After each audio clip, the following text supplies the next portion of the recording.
And this is certainly an opportunity for the Warriors to capitalize on specifically Kevin Durant. Stephen A., I will start with you. Is this a legacy game for KD?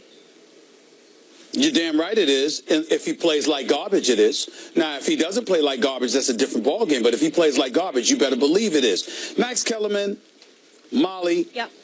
Let me explain something to y'all about me because I feel it's necessary and I can't get away from this any longer. Okay. Max, this is very, very personal to me. I'm not talking about Kevin Durant. I'm talking about the conversation about errors. I am not playing. I mean what I say, and I say what I mean. Because to me, it's about those players that paved the way and what they had to endure in order to put these guys in the position that they're in. I am the one that is constantly confronted by Hall of Famers who remind me of the importance of holding dudes accountable. Y'all would say this about us. Don't forget this about them. I look at a Kevin Durant, role model, incredible basketball ambassador, one of the top 3 players on the planet. This dude is big time. I know what he can do. I'm not rooting against him. I'm rooting for him. But if you talk about loving the game of basketball, and all of these guys, and I was saying this to a bunch of NBA people yesterday, all of these guys that want to talk about it's a team game, it's a team game. Max Kellerman, I ask a rhetorical question. Who the hell goes to the negotiating table talking about it's a team game?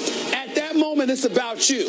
When a teammate of yours is getting paid $3 million or $5 million a year, but you're at 30 and you're getting $200 million. Why? It's because of moments like this. This is what it's all about. I covered Allen Iverson for 10 years, every day of the first 10 years of his career. This dude was 6 feet, 160 pounds, soaking wet, carrying the team on his back, and he was held accountable every day. If this dude sprayed perfume, we'd accuse him of passing gas. We looked at Isaiah. We looked at Tiny Archibald, and we said, damn it, this is what you're supposed to do. We're looking at LeBron. I brought up to you last week. Wasn't it LeBron that came out wearing number 23? Didn't he invite the comparisons to Michael Jordan? Yes, he did. Now we get to KD. What are we saying about KD? You go to a game 7 of a Western Conference Finals, which, by the way, it should have been in 5 because you were up 3-1. You lost game 5 at the Oracle, didn't show up for a game 6, waited too late to show up for a game 7, lost a 3-1 lead in the conference finals. Watch the Golden State Warriors spend the next 2 weeks winning a championship, and then, by the way, 2 weeks after that, you joined them. Okay? And why? You left the residue of a belief that I couldn't win. Yeah, I apologize. That's right. I apologize. They did lose the championship. But what I'm saying is you left the residue of Russell Westbrook. Oh, I can't win with him. These are the teammates that I want to play with. This is the system I want to play in. You go there, you ball out. Competition, the balance of power is drastically shifted. You win a title last year. You sweep San Antonio. You swept Utah. You swept Portland in the first round. You went to 5 games against, you swept San Antonio after Jaja low-bridged Kawhi, and then you lost 1 game to Cleveland before you smoked them in 5. So you had no adversity last year. You had no adversity in the first round this year. You had no adversity in the second round this year. And the first time you feel some adversity, you go consecutive fourth quarters shooting 1 of 9, 0 of 5 from 3-point range. Nah, we are having a conversation about you being one of the great players this game has ever seen. And when we have that category, Max and Molly, what we do is we look at history. We look at the evidence that's been provided to us by individuals who were subjected to the highest level of scrutiny. And we said, deal with it. Handle it. Because the greatest that this game has ever seen had to endure this. Who the hell are you to get away with it? This is what we have said about all of them. And if we've said it about all of them, and I'll go LeBron, if this were LeBron that showed up in games 4 and 5, the way Kevin Durant did, and then he got saved in game 6 because Klay Thompson and Steph Curry went ballistic. If that were LeBron, we would be all over him. Why don't we do that with Kevin Durant? You damn right it's a legacy game if he doesn't show up. If he does, but if he doesn't show up and they lose a game 7 tonight, especially when Chris Paul hobbles, oh my God, it won't be pretty. It will not be pretty, and it doesn't need to be. It's a legacy game for KD, and it's almost all downside. So we agree about that. Let me tell you what happened when KD signed with the Warriors. And by the way, if I'm a Warriors fan, everyone can shut up. My franchise is better than yours. We won 73 games and then added KD. You know, that's an embarrassment of riches, true, but if I'm a Warriors fan, I'm not embarrassed. Tough. Get your game up, rest of the franchises. But let me tell you what happened when he did that. And by the way, from KD's point of view, Warriors just lost the championship. You know, I want to play with people who play in the style that I enjoy, and I'd like to try to win a championship. And they just lost one. I'm not going to a championship team.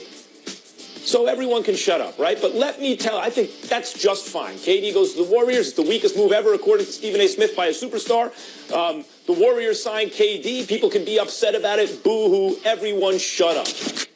But they're not allowed to lose now. They're just not. If a 73-win team adds Kevin Durant, they are supposed to win. They are not allowed to lose. If they lose, they're going to be killed. That's how it works. Now, it can sound like I'm like a KD hater or something like that. It's just not true. This is not a part of the job that I really enjoy. Saying, oh, KD is not nearly as good as LeBron. I wish I could say, oh, boy, it's neck and neck. It would be more interesting. I just got to tell you what I really think and how I really feel.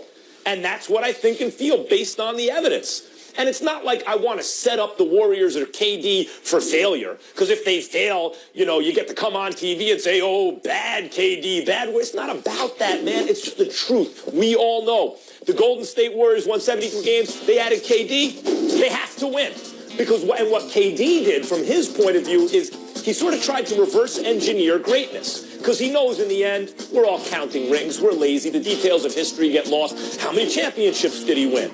Jordan got 6. Kobe got 5. LeBron got 3 and counting. What's KD got? He knows that, and he's not wrong.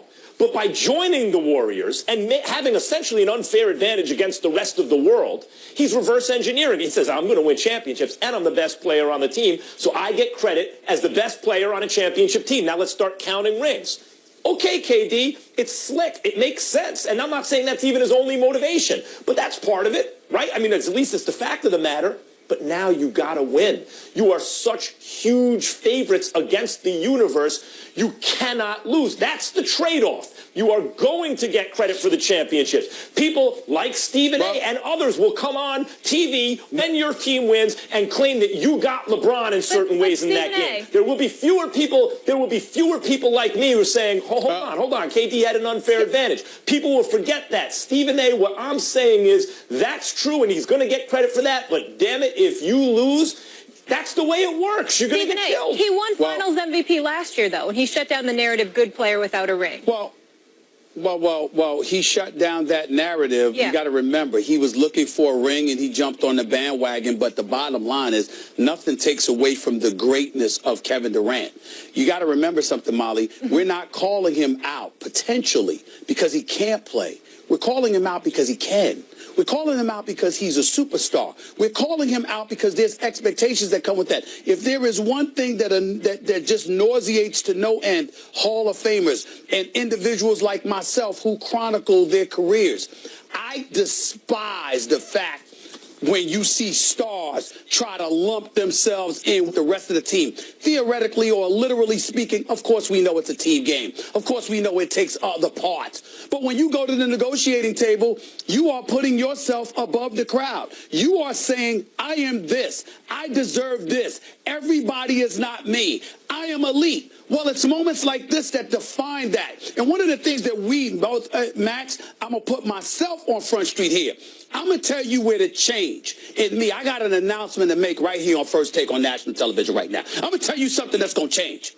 I'm going to get rid of these damn qualifiers. You understand what I'm saying? I'll create a graphic for everybody that I talk about if I have to, like I did for LeBron. But I'm going to get rid of these damn qualifiers because I have nothing against anybody. I'm not losing sleep. Let me be very, very clear to all of these players out there.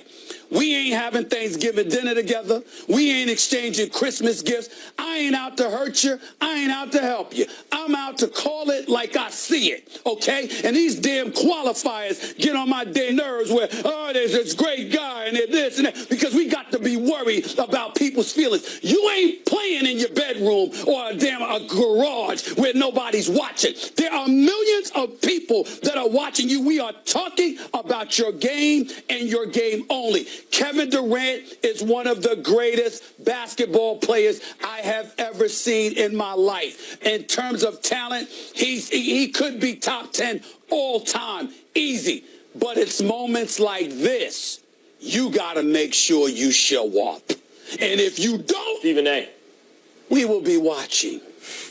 Stephen A., and the fact is, I'd love to have dinner. By the way, KD's invited to my house for Thanksgiving dinner. Absolutely, why not? He seems like a great guy. But that doesn't. He is a great guy, but I'm having it with family and loved ones, and he doesn't qualify. Right, and he's an amazing player. He's not top 10 all time. No, I don't know if he's top 15 all time. Not yet. I'm not talking about better. I mean greater. For his era, I could name 15 guys greater than KD. Absolutely, who won championships. Talent-wise, I can't. On the team. Talent-wise, I cannot. I'm not talking about talent. I'm talking about how they did in their era. 15 guys. I could do it off the top of my head. Guys. All right. Stephen A. means business today. I like it, not personal. We've seen the good guys, the bad, Never and the personal. ugly from Nino James Brown. Harden Always against business. the defending champs. True story. But if he doesn't have